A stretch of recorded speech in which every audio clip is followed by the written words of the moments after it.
What's up, guys? It's Kai. Well, I should go by my YouTube.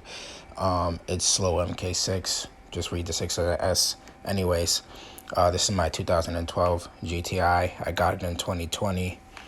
I quickly started to do some cosmetic work to it. It had a downpipe. Not sure what brand, but it did have a CTS intake. Eventually I got to a point you see in there, I got bored with the power and I decided I wanted a bigger turbo. One of the bolts that holds the manifold on snapped, and I ended up having to revert to the stock turbo. At the time I was tuned by DT Performance in Union, New Jersey. I was stage 2, just the clutch, downpipe intake, nothing too crazy.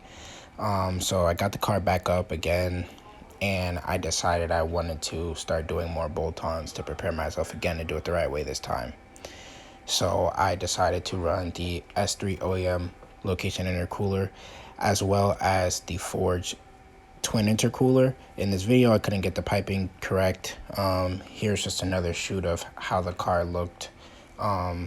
This is pretty recent. I think this is a couple months old, but the car was slowly starting to come together cosmetically, and it was running pretty good. I mean, I did run into a couple of hiccups. The coolant hose broke once I upgraded intercoolers, so I had an overheating issue for about a week or two. Then one day I was driving and the downpipe ended up actually snapping on me.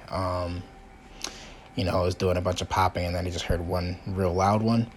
So here you'll actually see that is the other half of the downpipe gone, and it was connected to a custom side exit that I was running.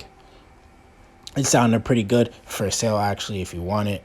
So I ended up going to grab a CTS downpipe in the end, and I put it on rather quickly because this car was my daily at the time, and I needed to get to my different destinations.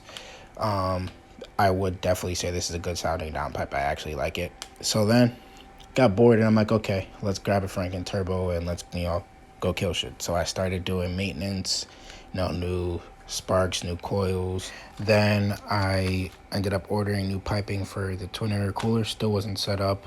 I also ran into another issue with the axle. It started to leak. Now this was the axle I originally got when I got the car, so due to mileage, it's just a common issue. I ended up putting a cap back on here because I had a side exit.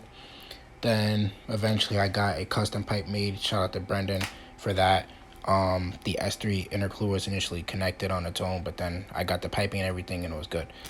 Then I had to replace the wheel bearing due to the axle. It just kind of compromised it, and I didn't want to, replace one without the other, so I figured I'd just do both. It was hard to get it off, I'm not gonna lie. But then I got that all back together, and I was starting to get things together. You'll see the mismatched rims. One of the rims went out while I was driving, so I was going to get new tires before I got my tune and stuff. I didn't even end up getting to go for the tune. The car spun a bearing due to the PCV failing, and there was another leak somewhere. So now I'm gutting, the car out a little bit, nothing too crazy, and getting the motor ready for the machine shop. But stay tuned for more. It's coming real soon.